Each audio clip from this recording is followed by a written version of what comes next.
que esse episódio que você está descrevendo, com todo o floreio, com toda a ambiguidade, né? Tipo, todo esse lirismo aí, cheio de hesitação, né?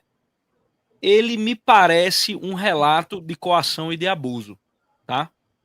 Mesmo o menino sendo mais ou menos da sua idade e tal, não é o abuso como é romantizado hoje em dia, tá entendendo? Mas você foi enredado por um predador, alguém que tinha uma noção do mal maior do que você tinha, Sim. certo?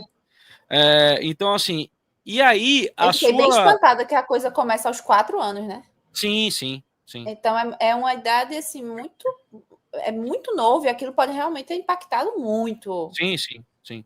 Mesmo o menino tendo 5 anos, tá entendendo? Sim, Tipo, ele já mesmo ele estava tendo 5 anos. ligado ele já estava ligado em uma certa coisa que você não estava, Não né? estava, é. É. E aí a consciência desse cara, ela me parece que ela tá tentando encontrar desesperadamente um ponto de culpa ali para justificar o trauma, certo? Então, assim, eu acho que é preciso você entender algumas coisas aqui. Se você estiver nos assistindo aqui agora, certo? Não há culpa sua no desejo que você não compreende, certo? Não há culpa sua na inocência que tentaram violar ali, mesmo embora você tenha dito que tecnicamente não aconteceu e pá, né? E veja, e você ter sido fraco, beleza, foi você que foi fraco.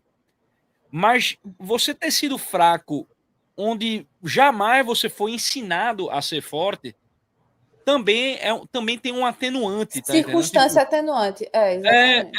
exato. Tipo, Deus sabe dessas coisas, tá ligado? Deus, tipo, ele conhece você, ele fez você, certo? Bom, agora com isso posto, certo? Eu vou pegar aqui, né, a forma, né? O texto que você redigiu, ele já é denso em conteúdo, tá entendendo? Você não precisaria desses ornamentos Precisando. todos, tá entendendo? Dessas referências de quadros e do fauno e tal. Eu tô ligado que o fauno ele tem essa eroticidade, né? Tipo, é um sátiro, é um fauno, né? É, Nelson Rodrigues usa direto essa Figura. essa figura, só que ele usa de maneira, né? Ele escreve, é um cara que escreve de maneira sucinta, né? Então, as suas Direto. essa forma, o negócio fica soando como um floreio preciosista. Você é um Olavo Bilac que tá escrevendo com o corretor do celular, tá ligado?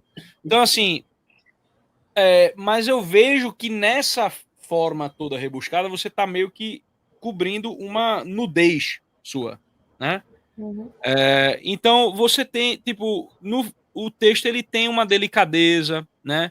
Só que tem um sofrimento bruto aí, tá ligado?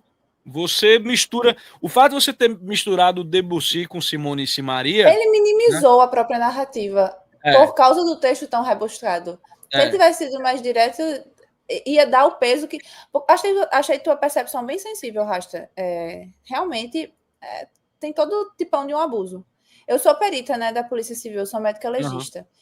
E chega muito caso de criança abusada por outra criança, por uma criança mais velha, sabe? uhum, Menininha sim. de 4, 5 anos abusada por um primo de 8, de 9. Chega. Então, Uhum, assim, outra criança, mas às vezes a mente já está. O acesso à pornografia hoje começa com. Tem dados aí que no Brasil começa com 5 anos de idade. A criança pega um uhum. celular, entra num grupo do pai. Então, assim. Sim, E sim. ele É como. menciona É essa família como doentia desse cara, né? Também, que provavelmente se já o menino aos acontecia desde que o menino era 17 criança.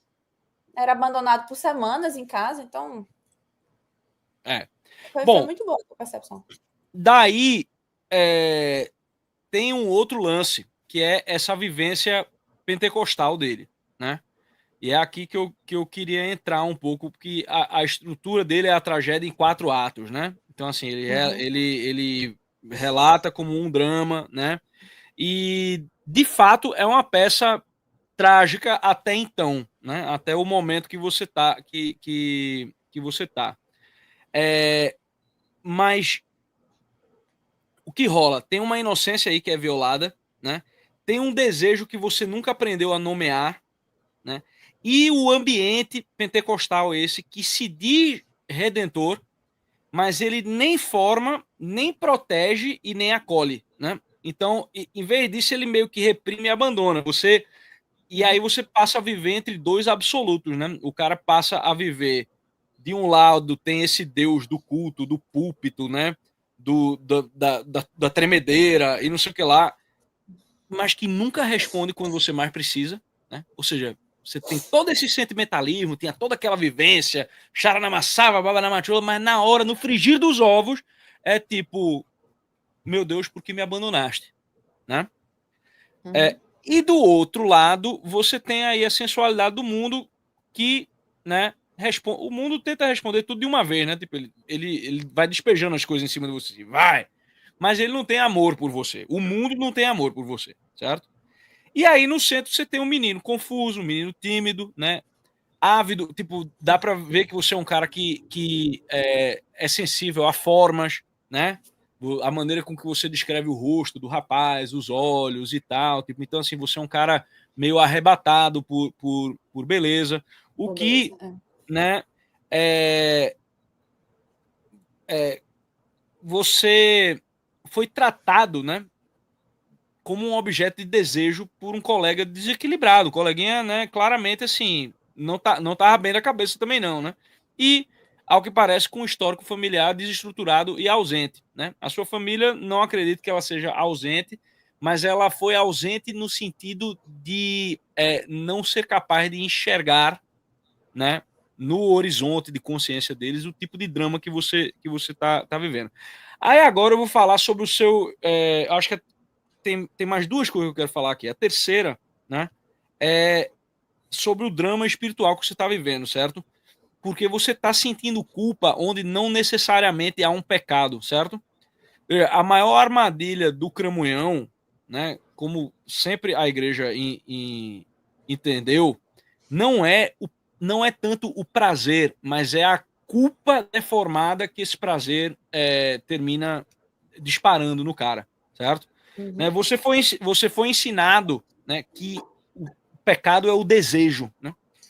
E que Deus é essa espécie de sombra que persegue quem tem o desejo, né? Só que isso não é verdade, cara. Isso não é verdade mesmo. O desejo em si, ele não é pecado. O pecado tá no que você faz, tá no ato. O pecado ele é sempre um ato, certo?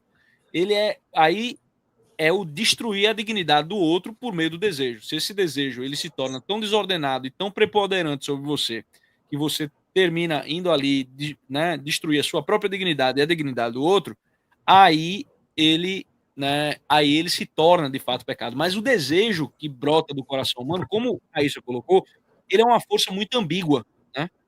Ele pode conduzir, né, tanto a desgraça quanto a danação, como ele pode conduzir também a santidade, que é a consciência das batalhas que você tá travando, tá entendendo? Tipo, e uma clareza em relação a isso pode fazer com que das más inclinações que você tem, você consiga enxergar qual que é o caminho para você ir para o céu, o que é que você tem que negar, o que é que você tem que iluminar, tá entendendo? O que é que você precisa ordenar.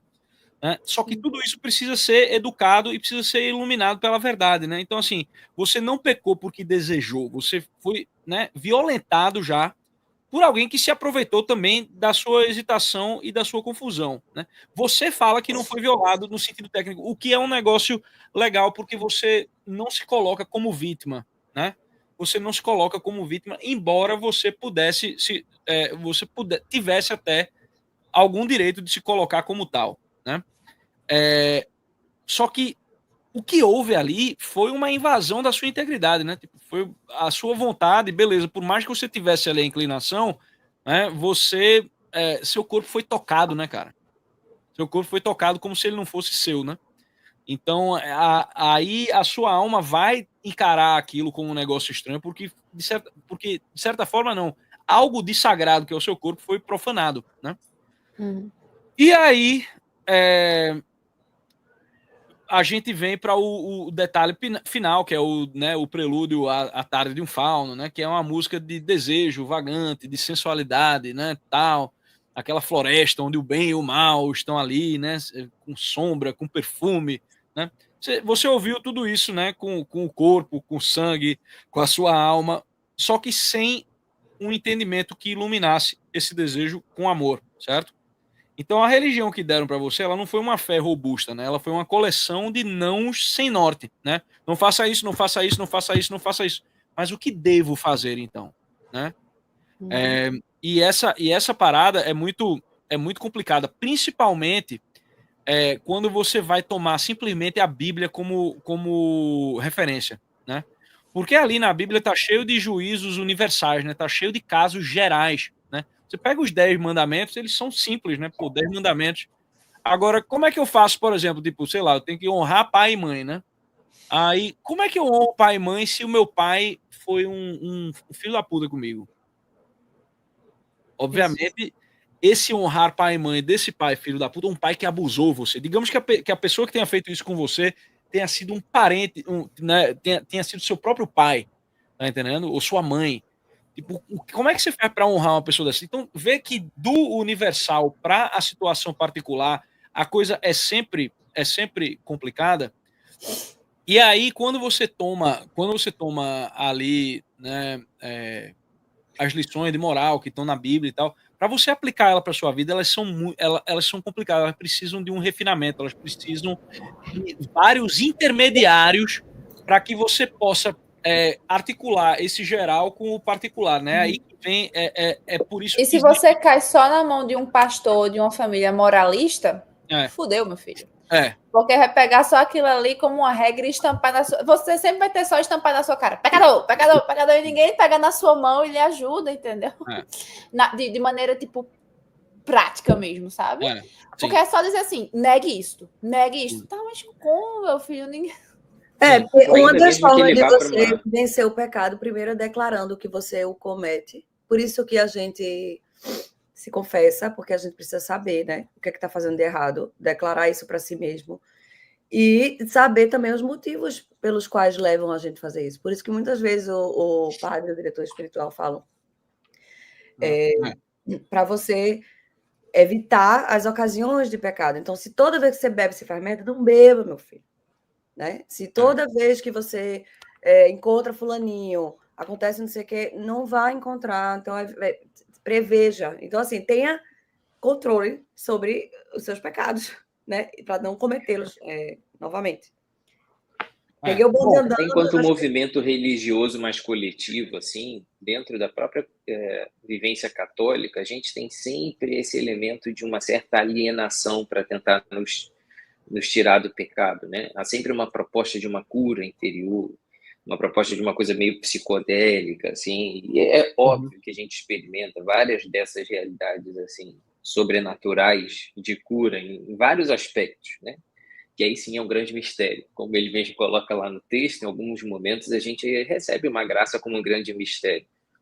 Mas a gente passa por essa realidade, né? Dentro do próprio catolicismo, não a nível de doutrina, mas a nível de uma cultura geral de que as coisas vão ser curadas, como que não passe de máscaras ou com um determinado ritual, o que não é necessariamente verdade. E foi muito interessante uma coisa quando ele estava passando ali mesmo nas memórias dele de religião ali, e que ele menciona o Evangelho de São Mateus, e ali existe alguns trechos que são muito interessantes para que ele mesmo possa se compreender melhor à luz do que ele está vivendo. O Rasta mencionou muito essa questão que tem que ser muito pontuada e coitado, foi isso que faltou para ele dos 4 aos 17 anos, que ele trabalhasse justamente isso para que ele soubesse lidar melhor com essas situações. São João Paulo II fala muito disso na Teologia do Corpo e nos escritos em que ele precede o que ele escreve na Teologia do Corpo. E ele fala que a estrutura do pecado está na vontade. E ele menciona o Sermão da Montanha como elemento de afirmação disso, numa espécie de pecado de uma natureza muito parecida, né? Jesus, quando fala sobre o homem que olha para a mulher com desejo, ele já cometeu adultério com ela no coração, ele está querendo mostrar que justamente é nessa estrutura da vontade humana que está o pecado em si. né? O homem não é muito responsável por aquilo que lhe sucede, exceto nessas situações em que a Mal falou. Se você sabe que você faz merda toda vez que você vai a um determinado lugar, né? Caí em tentação, acabei saindo com uma prostituta. Eu estava lá no puteiro e, de repente, quando eu vi, já estava acontecendo. Bom, não é um lugar onde você deveria estar. Experimenta não ir para lá. Não é. Mas quando a gente está falando dessa nossa realidade do dia a dia, o pecado ele acontece no coração humano enquanto esse elemento da vontade, dessa consciência, né, dessa coisa consentida. E não só nos elementos de sexualidade, mas em todos os outros, na inveja, na preguiça, vários outros, né, na avareza, a gente vai ter várias coisas que nos sucedem o tempo todo. Mas a gente vai ter que trabalhar aquilo ali, ruminar aquele sentimento inicial, e sem afetações, a gente vai ter que lidar com aquilo, dialogar muitas vezes, é um processo de trabalho mesmo na interioridade, né? Nessa alma humana onde reside esse discernimento e essa vontade. Então, às vezes, essa proposta de se curar por base em silenciar o corpo, né? A própria castidade, a concepção de castidade das pessoas como um remédio para essa concupiscência, é muitas vezes uma proposta muito negativa. E isso só gera neurose. E eu, hoje, como ginecologista que trabalha com sexualidade, eu já perdi as contas de quantos casais eu atendo, né? Eu sou ginecologista, atendo a esposa, ou a noiva, enfim, a namorada. Mas muitas vezes o noivo, o marido vai junto porque eles não conseguem entender, porque eles estavam juntos ali, eles viviam a castidade, segundo eles, muito fácil. E aí, quando o casal vem e me traz esse tipo de coisa, eu já sei que tem doença no meio. Né? Quando você ouve um jovem falando que é muito fácil viver a castidade, é que tem alguma coisa errada, porque não é para ser fácil. Né? Tem alguma coisa, assim, ou tá muito certo e o cara já tá muito na onda do celibato ali, não quer nada com ninguém, ou ele realmente ainda não teve a consciência daquilo que deveria estar acontecendo com ele. Essa proposta negativa da castidade, de simplesmente silenciar a concupiscência, ela é muito castradora e ela vira disfunção para todos os lados. É uma onda de mulheres de bom coração, casadas com homens de bom coração, que não têm desejo, não conseguem ter orgasmo, tem dor na relação pra caramba, não consegue ficar nua na frente do marido, enfim. São dois lados da mesma moeda, sabe? São João Paulo II brinca muito com isso, assim, quando ele brinca seriamente, né? Ele fala que o puritanismo e o hedonismo, eles são dois lados da mesma moeda. É a subversão dessa consciência do que é a castidade, assim, do que é o desejo humano, que ele é a matéria-prima para se construir o amor. E esse desejo vai aparecer de muitas formas erradas, muitas vezes, né? Do vizinho até o menininho da escola, e ele vai ter que lidar com isso. Então, no final das contas, não é o que lhe sucede, é o que ele faz com isso. É aí que reside essa estrutura do pecado, é com isso que ele vai ter que lidar de fato, ele vai ter que dialogar com essa realidade. Quando o Rasta falou, né, que ele vai floreando muito a realidade ali, ele dá muita atenção a todos esses elementos ambientais sobre os quais ele não pode ter controle. Se era na escola, agora vai ser no trabalho, vai ser na televisão, no filme que ele vai ver no final de semana, vai ser um monte de gatilho para ele. Enquanto ele tentar dialogar com isso dessa maneira, né, de querer escapar disso aí e se culpando o tempo todo, não vai resolver muito, não. Deixa eu só terminar aqui com uma conclusão, certo? Tá. Tipo, o que eu acho que esse cara precisa escutar, certo? Que é o seguinte, você não está condenado, certo? Você não está no inferno ainda, certo? Sua vida, você tem toda uma vida pela frente, certo? Você não está impuro também, tá entendendo? Porque a gente já nasce todo escangalhado, tá entendendo? E você não é indigno de amor nem de redenção, tá entendendo? Nem de plenitude. Então, tipo, não tem nada que impeça você de chegar à bem-aventurança, tá certo? Então, reconheça que o pecado existe, tá? Mas reconheça também que a graça é mais forte que ele, certo? Porque ela não vem de você, né? A fé, ela não vem para te esmagar, ela vem para te libertar dessa merda que você tá vivendo, tá entendendo? Então, o coração de Cristo, né? Tipo, o cerne dele não é a condenação de quem sofre uma tentação, né? mas a cura desse coração, né? A cura desse coração ferido pela mentira, pela concupiscência, pela violência, como foi o seu caso aí, né? Então você é filho, você é amado por Deus, certo? E você precisa de direção e de cura e não de mais repressão, certo? Aí, coisas que eu acho que você deveria fazer, certo? Tipo, vida de oração é assim, batata, precisa ter, né? Tipo, é um dos pilares, né? Mesmo sem saber se você ainda acredita, né? Tipo, mas é o seguinte, velho, fale como quem tá se derramando, tipo, leve as coisas para Deus mesmo, certo? Procure uma confissão e uma orientação verdadeira, certo? Tipo, se possível, né, com algum padre que conheça a doutrina tradicional, certo?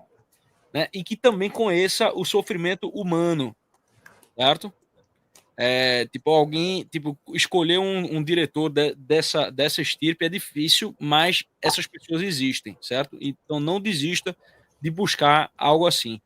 E vai fazer muita diferença.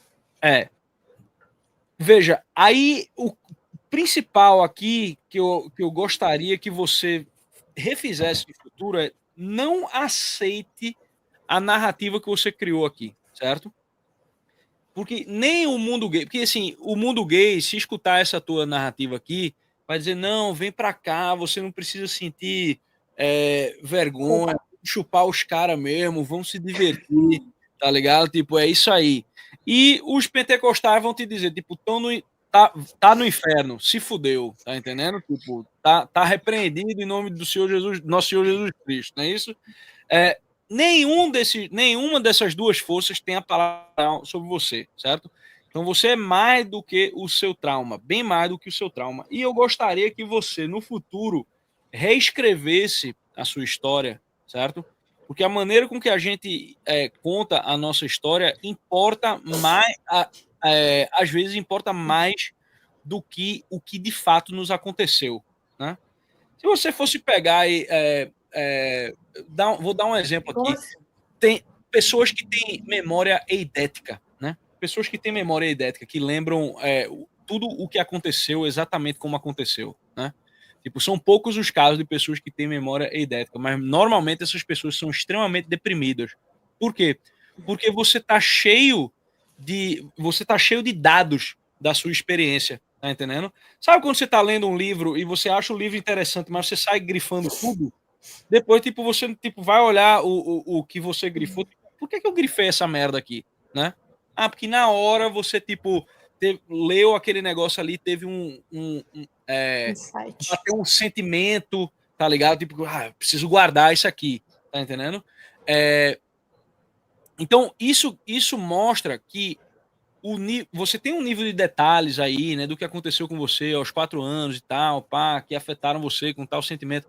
Só que isso interessa menos do que como você vai contar, o que você vai escolher, né? Pra, tipo, isso aqui tem sentido, né? Isso aqui tem sentido. A maçaroca das coisas que você viveu, a maçaroca dos dados que você da vida que você levou, elas não servem para compor essa história, tá ligado? Para compor essa narrativa.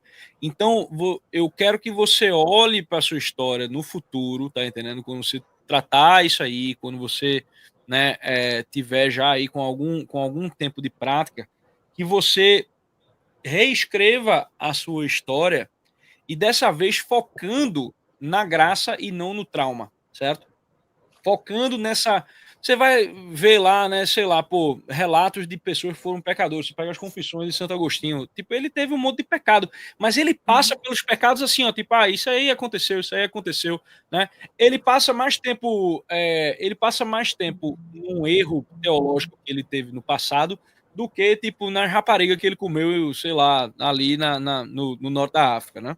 Então, isso diz bastante, porque é por isso que quando a gente vai ler as confissões, você termina vendo ali uma história de graça e de redenção, e não apenas tipo uma maçaroca de fatos, de coisas que aconteceram, de situações do cotidiano, assim, que muitas vezes são desinteressantes até, né?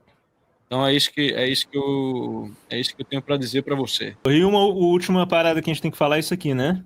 É o nosso canal de cortes, que Voltou agora, tá bombando, já tem 588 inscritos. Pessoal, aí tem cortes maravilhosos. Inscrevam-se no canal.